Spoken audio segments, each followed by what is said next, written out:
시진핑의 중국 공산당 통치는 역사상 가장 큰 존재적 위기 중 하나에 직면해 있습니다.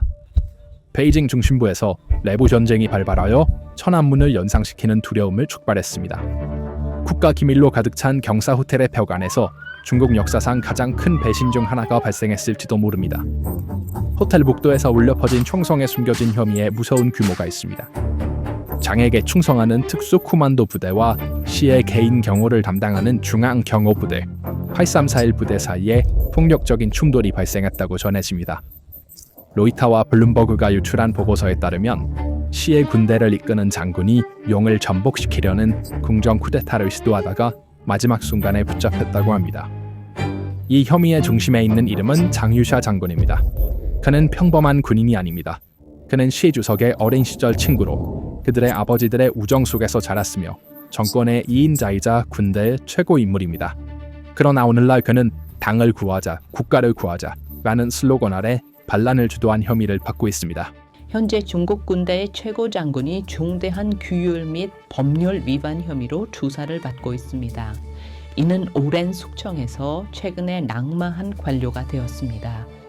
3,000명의 군인이 구금되고 대통령 경호원과의 충돌, 그리고 핵 기밀이 미국에 유출되었다는 이야기가 있습니다. 시진핑의 이 마비 상태에는 두 가지 열쇠가 있는데 바로 반역과 편집증이다. 서방 기관들은 신중합니다. 베이징은 침묵하고 있습니다. 그러나 한 가지는 확실합니다. 용의 궁전에서 칼이 뽑혔습니다. 이 격변이 어떻게 시진핑의 권위를 무너뜨렸는지 이해하려면 징시 호텔에서의 대결의 세부 사항을 파헤쳐야 합니다. 징시 호텔 사건의 진원지는 단순한 베이징의 숙박시설이 아닙니다. 이곳은 중국 공산당의 가장 중요한 군사 결정이 이루어지는 고도의 보안 블랙박스입니다. 이 규청이 터질 듯한 벽 안에서 2026년 1월 20일 밤에 일어난 일은 중국 현대사를 바꿀 수 있습니다. 소셜미디어에 유포되고 OSINT 분석가들이 추적한 보고서에 따르면 장 장군과参谋총장 류절리가 고위급 군사회의에서 시진핑을 무력화하기 위해 버튼을 눌렀다고 합니다. 장에게 충성하는 특수 코만도 부대와 시의 개인 경호를 담당하는 중앙 경호 부대, 8341 부대 사이에 폭력적인 충돌이 발생했다고 전해진다. 유출된 정보에 따르면 시진핑의 가까운 경호원 최소 3명이 현장에서 사망했지만 쿠데타 음모자들의 계획은 내부 정보로 인해 마지막 순간에 좌절되었습니다. 이것은 작전 실패가 아니라 붕괴입니다. 계획이 노출되자마자 호텔은 몇 분 안에 장갑차에 의해 포위되었고 베이징의 통신선은 차단되었습니다. 그래서 황제는 어디에 있습니까? 징시 호텔에서의 충돌 혐의에 따라 시진핑이 베이징 중심부의 중난하이 단지에서 비상 절차에 따라 대피했다는 이야기가 있다. 정보 분석에 따르면 시진핑이 베이징 외곽의 서산 군사지휘센터로 이동했을 가능성이 있습니다. 이것은 중국의 종말 대비 벙커입니다. 수백 미터 지하에 위치한 이곳은 핵전쟁까지 관리할 수 있는 기술을 갖춘 거대한 지하도시입니다. 시 주석이 자신의 수도에서 이 벙커로 내려가야 했다면 그 위협은 우리가 상상했던 것보다 훨씬 크고 광범위합니다. 지도자가 벙커에 들어가는 것은 국가의 지휘 및 통제 구조가 심각한 타격을 입었고 안전이 사라졌음을 인증하는 것입니다. 시 주석은 이제 궁전이 아닌 차가운 콘크리트 아래의 전쟁 지휘소에서 나라를 운영하고 있을지도 모릅니다. 이것은 힘의 과시가 아니라 생존을 위한 투쟁입니다. 배신의 규모는 단순한 권력 투쟁에 국한되지 않습니다. 중국의 국가 안보에 꽂힌 단검입니다. 월스트리트 저널의 충격적인 보도에 따르면 핵 지휘 계층에 가까운 소식통을 인용하여 장유아 장군이 쿠데타를 모의했을 뿐만 아니라 중국의 가장 기밀인 핵 프로그램 기술 데이터를 미국 정보기관에 유출한 혐의를 받고 있습니다. 특히 DF-41 대륙간 탄도미사일과 신세대 핵 시스템에 대한 민감한 데이터가 해외로 전송된 것으로 전해졌다. 이 데이터가 유출되었다면 중국 군대의 기술적 우월성 주장도 하룻밤 사이에 사라진 것입니다. 만약 군대에서 가장 높은 계급의 장군이 핵억제 코드들을 팔고 있다면 이것은 단순한 부패의 문제가 아니라 국가 전체 방어 교리의 붕괴입니다. 시진핑의 핵방패는 그가 가장 신뢰했던 손에 의해 뚫렸습니다. 이 유출은 펜타곤이 이제 중국의 방어 시스템을 무력화하는 방법을 알게 되었음을 의미할 수 있습니다. 쿠데타 시도가 진압된 후 베이징은 역사상 가장 큰 마녀 사냥을 목격하기 시작했습니다. 로이터와 AP통신과 같은 신뢰할 수 있는 현지 소식통에 따르면 장과 류뿐만 아니라 그들과 관련이 있다고 믿어지는 거의 3,000명의 군인들이 구금되었다는 주장이 있습니다. 군 내부의 숙청은 공식적으로는 규율 및 법률 위반 문제로 제시되었지만 사실상 반란의 숙청이었습니다. 기술적인 관점에서 쿠데타 시도 직후 베이징 상공과 주요 군사 지역에서의 GPS 신호 방해, 무선 침묵 선언, 전자 방출 통제, 민간 항공편의 갑작스러운 경로 변경은 정권이 통제력을 잃을 것을 두려워하여 전면적인 전자 차단에 의존했음을 증명합니다. 시진핑은 이 공격을 부패 척결이라는 명분으로 제시하려 했지만 현장의 현실은 그것을 훨씬 넘어서는 생존 전투임을 보여준다. 중앙군사위원회, 즉 군대의 두뇌가 현재 사실상 중단되었습니다. 이것은 산업적 자기잠식의 예가 아니라 이번에는 군대의 자기잠식 사례입니다.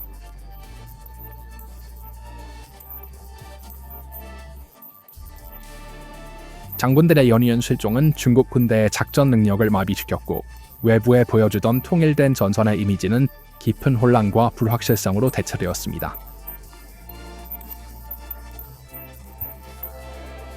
베이징 거리의 장갑 부대 배치, 변경 내 모든 움직임 중단, 압수된 휴대전화는 현재 중국 군대가 공황 상태에 있음을 증명합니다. 시진핑은 군대를 초기 설정으로 되돌리기 위한 무자비한 과정을 시작했습니다. 그러나 이렇게 많은 인원을 숙청하는 것은 또한 군대의 작전 능력을 무너뜨리고 있습니다. 장군들이 가족과 함께 체포되었다는 주장은 시진핑의 무관용 정책이 얼마나 피비린내 날 수 있는지를 보여줍니다. 중국 공산당 역사에서 2인자의 몰락은 항상 피비린내 나고 충격적이었습니다. 오늘 장이샤가 겪고 있는 과정은 역사학자들에게 1971년의 유명한 린비아오 사건과 무서운 유사성을 보입니다. 그 당시 마오쩌둥의 후계자로 선언된 린비아오 장군은 쿠데타 시도가 실패한 후 도주하다가 몽골에서 비행기 추락으로 사망했다. 역사가 베이징에서 반복되고 있을지도 모릅니다. 오늘날 장이샤의 몰락은 21세기의 린비아오 순간입니다. 중국 공산당 역사에서 두 번째 인물이라는 것은 항상 처형자의 그림자 속에서 걷는 것을 의미했습니다. 장의 몰락은 1989년 천안문 사태 이후 강이 겪은 가장 큰 존재적 균열입니다. 그 당시 위기는 개혁파와 보수파 사이의 것이었습니다. 오늘날 위기는 시진핑의 붉은 귀족 내부에서 터져나오고 있습니다. 역사가 반복되고 있지만 이번에는 핵 비밀과 극초음속 무기의 그림자 아래에서입니다. 장유샤의 몰락은 사실 오랫동안 진행된 충성도 테스트의 마지막 단계였습니다. 시진핑은 특히 2023년 이후로 로켓 부대에 대한 통제력을 잃기 시작하고 있다는 것을 감지했다. 핵미사일 연료 탱크에 물이 채워졌다는 유출된 정보 보고서는 군대의 부패가 단순히 재정적인 것만이 아니라 전략적인 것임을 보여주었습니다. 이 부패를 청산하는 대신 장 장군은 시진핑의 공격적인 대만 정책이 군대를 재앙으로 이끌 것이라고 믿고 자신의 구원 계획을 세웠을지도 모릅니다. 그러나 이 조치는 그를 바른 실패한 쿠데타 지도자들과 함께 역사의 먼지 쌓인 선반으로 밀어넣는 것 외에는 아무것도 하지 않았다. 정권의 징계 위반에 대한 성명은 사실 이 깊은 역사적 균열을 가리기 위한 관료적 가면입니다. 시진핑은 린비아오 사건에서 교훈을 얻은 것 같습니다.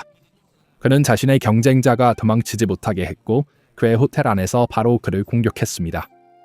지휘센터는 전쟁 참전 장군들을 대신하여 충성스러운 관료들만 남아 비워졌습니다. 베이징에서 벌어진 이 조용한 내전의 가장 큰 전략적 희생자는 시진핑의 대만 합병이라는 평생의 꿈입니다. 장유샤 장군과 숙청된 유젠리는 실전 경험이 있는 중국군의 마지막 몇 안 되는 고위 장군 중 2명이었다. 군대의 두뇌와 근육이 동시에 잘려나갔다. 전략 분석가들은 이러한 대규모 숙청 이후 중국군이 대만에 대한 종합적인 상륙 작전을 수행할 수 있으려면 최소 3년에서 5년이 필요할 것이라고 지적합니다. 시진핑에게 지휘 구조가 파괴되고 장교들의 충성도가 의심스러운 군대를 가지고 해외 침공을 시작하는 것은 정치적 자살 행위가 될 것입니다. 이 상황은 대만과 그 동맹국들에게 황금 같은 기회를 열어주며 베이징에는 전략적 궁지에 몰리게 합니다. 시진핑은 군대를 정비하지 않고는 해외를 공격할 수 없습니다. 군대를 정비하는 동안 그는 해외에서의 힘을 잃습니다. 용은 현재 외부 세계를 위협하는 거인이 아니라 내부의 유령과 싸우는 부상당한 생물입니다. 타이완 침공 계획, 핵 유출 및 반역 파일은 시산 벙커 깊숙이 묻혀 있습니다. 베이징의 이 내전의 가장 비극적인 여파는 수천 킬로미터 떨어진 모스크바의 크렘린 벽 안에서 느껴집니다. 장유샤 장군은 시진핑의 오른팔일 뿐만 아니라 중국 러시아 군사동맹에 보이지 않는 설계자이자 물류 조정자였다. 그는 푸틴의 장군들과 직접 소통하고 이중용도 기술과 중요한 부품을 러시아로 보내는 것을 승인한 사람이었다. 장 장군의 제거로 인해 모스크바가 우크라이나에서 의존하던 무제한 지원 라인이 갑자기 중단되었습니다. OCNT 데이터와 세관 기록의 이상 현상은 지난 48시간 동안 중국에서 러시아로의 마이크로칩, 드론 엔진 및 광학 장치의 출하량이 40% 감소했음을 나타냅니다. 이 상황은 푸틴에게 완전한 전략적 재앙입니다. 중국산 부품, 우크라이나 전선에서 러시아 군대의 생명선이었던 이 부품들이 베이징의 정치적 혼란의 희생양이 되었습니다. 시진핑은 자신의 군대 내 배신을 정리하는 데 너무 몰두하여 전선에서 푸틴의 필요가 이제 그에게 보안 위험이 되었습니다. 장의샤의 러시아와의 긴밀한 관계로 인해 이러한 선적이 의심스럽게 여겨지고 있습니다. 푸틴이 그의 가장 큰 동맹국이 자국 내에서 무력해지는 것을 지켜보면서 러시아의 전략적 고립은 그 어느 때보다 심화되었습니다. 이것은 도미노 효과입니다. 베이징에서의 총성이 도네츠크에서 러시아 탱크가 부품을 다 써버리게 만듭니다. 장의 몰락은 푸틴의 전략적 지갑에서 가장 큰 신용카드의 취소를 의미합니다. 큰 그림을 보면 PPR 글로벌로서 우리가 보는 것은 단지 한 장군의 몰락이 아니라 중국이 세계 초강대국이라는 주장에 대한 내부 부패입니다. 시진핑이 10년 동안 부패 척결이라는 명분 아래 모든 경쟁자를 무너뜨렸지만 사실 그는 자신주의의 두려움에 거대한 벽을 쌓았고 이 벽은 마침내 그의 가장 신뢰받는 인물인 장유샤에게 무너졌다. 이 사건은 일임 체제의 불가피한 붕괴를 상징합니다. 권력이 중앙 집중화될수록 배신의 영향은 더욱 파괴적이 됩니다. 장유샤의 배신은 시진핑과 세계에 절대 권력은 절대 불순을 낳는다는 메시지를 보냈습니다. 중국 군대는 이제 반제 군인들의 집합체일 뿐이며 내부 규율이 무너지고 충성심을 위해 공모가 희생되었으며 기술 비밀이 도난당한 구조입니다. 이는 베이징의 동요뿐만 아니라 모든 권위주의 블록, 즉 추계의 동요입니다. 시진핑이 그의 벙커에서 나올 때 그는 아마도 수천 명의 장교들이 그에게 경배하는 것을 보게 될 것이지만 그들의 눈에서는 예전의 정병을 찾을 수 없을 것이고 그 뒤에는 예전의 권력도 없을 것입니다. 용은 이자 내부에서 상처를 입었습니다. 그날 밤 베이징의 고요한 거리에서 울려 퍼진 폭풍은 단순한 쿠데타 시도가 아니라 한 시대의 종말을 알렸습니다. 황제에 가장 가까운 동맹이 처형자로 변했을 때 겉보기에는 흔들리지 않던 질서가 무너졌다. 핵 비밀의 그림자 아래 용은 이제 내부의 배신의 불길로 타오르고 있다. 이 조용한 내전은 중국 군대의 절대적 충성의 신화를 영원히 파괴했다. 그리고 이제 벙커에 있는 지도자에게 남은 진실은 하나뿐입니다. 궁전에는 믿을 사람이 없고 용의 마음에는 오직 공포만이 있습니다. 이에 대해 어떻게 생각하시나요? 댓글로 의견을 공유해주세요. PPR 글로벌의 특별 분석을 놓치지 않으려면 채널을 구독하고 알림을 켜는 것을 잊지 마세요. 저희를 선택해주셔서 감사합니다.